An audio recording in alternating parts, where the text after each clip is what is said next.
Hi guys, this is a new video. This is going to be part 2 to my beginner balisong tutorials. So it's just more beginner tutorials, more easy, simple stuff. So some of you more advanced balisong flippers probably won't want to watch this, though you could rate and subscribe. Um, anyway, let's get on to the tricks. I have a couple of them.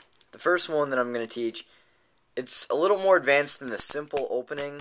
That's the simple opening. It's called a double rollout. It looks a little fancier and I love doing it.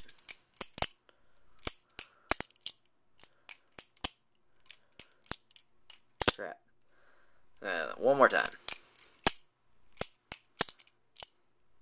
So, what you're going to do is take the safe handle, the handle that does not cut you when the blade is closed on you. Take the safe handle and put the safe handle above the bite handle, and this trick you're going to want to have a real loose grip on it, because it spins in your hand. You're going to grip it by your index finger and your thumb, so right here and right here, and these other fingers are just to keep the bite handle from falling down, but I'll let go of them when the trick starts. So I'm going to hold it, yeah, mostly like this, maybe a little, instead of just like this, maybe a little slanted. So the first step is to drop the bite handle and flip it out. So instead of just normally flipping it out, you're kind of adding a spin to it. So the bite handle comes around here and then spins a little bit. So, and then for the next step, you're going to just want to have nice loose grip on this, is spin the knife around. So you have it like this. You want to do a big, like a loop motion, like kind of like a circle, and so you have it in nice loose grip. Kind of take it back and bring it up, so it looks smoother than like just doing this. It's a little extra spin and everything. And then to close it, you just drop the bite handle, do one spin, and then 2 spins to close. That's why it's called the double rollout, because you roll it out once, and then you roll it out twice. And it's open. Okay, next move that I'm going to teach is just like the windmill through finger thingy. I'm pretty sure that's the name of the trick that I taught you in the first video, except for it's going to be reverse hand. So you're going to start off reverse grip position, holding the safe handle between your index finger and your thumb here. You're going to do the little roll thingy first instead of later in the trick. So you're going to drop it, and you're going to flip it up onto your finger, and then switch from having it in your thumb and your index finger to your index finger and your ring finger, or not your ring finger, your middle finger, and you're gonna drop the knife back on your middle finger, making sure that you don't drop the knife completely, and then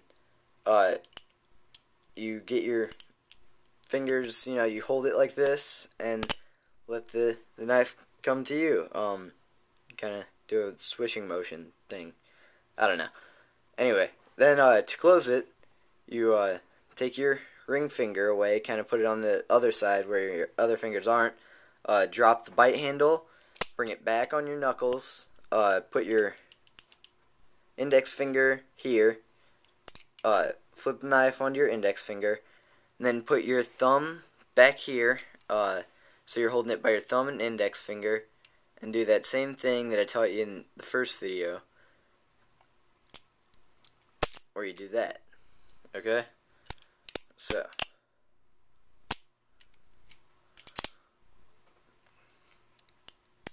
So just, you know, do the little spin thingy, down, up, and then down, up, little swirl thingy.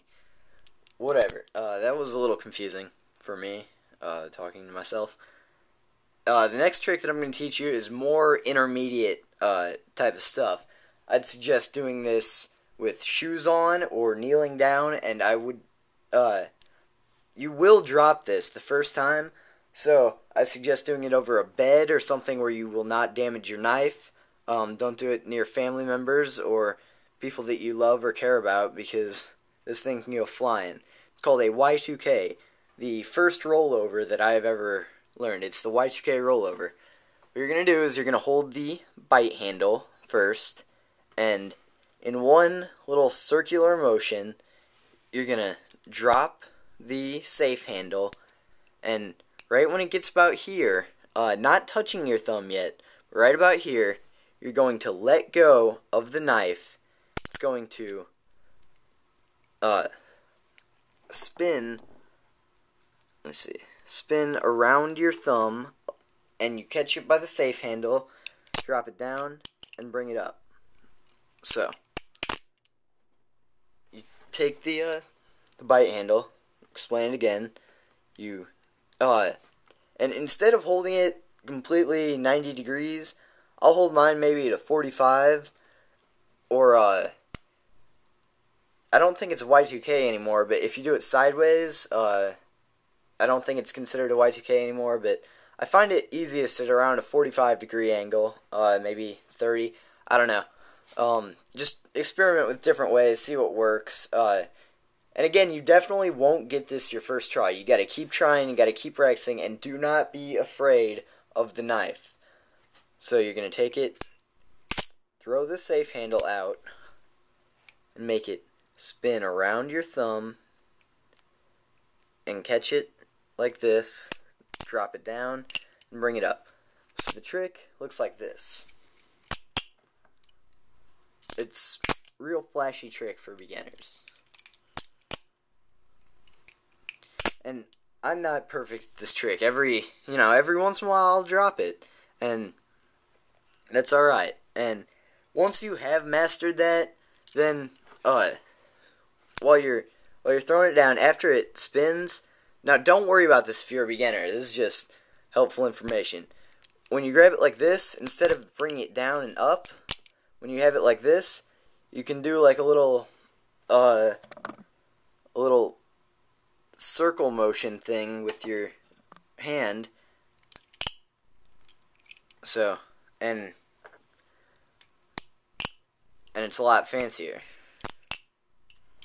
So,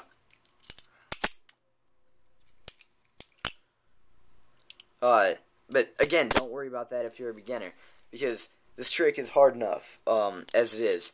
And if you do this trick with a cheap knife over, tile floor or something, which I really, really wouldn't suggest, the knife might break. So, do it over something padded, something that might get stabbed. It probably won't. I've never had a knife stab into my bed when I was practicing, trying a new trick.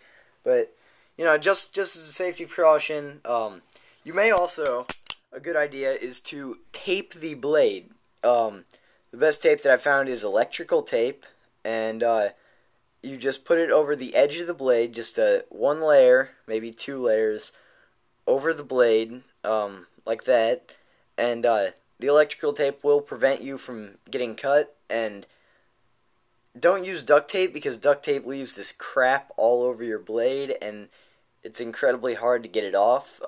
You need a lot of scrubbing to get it off, and I'm running out of time. Let's see if there's any other tricks that I want to teach you.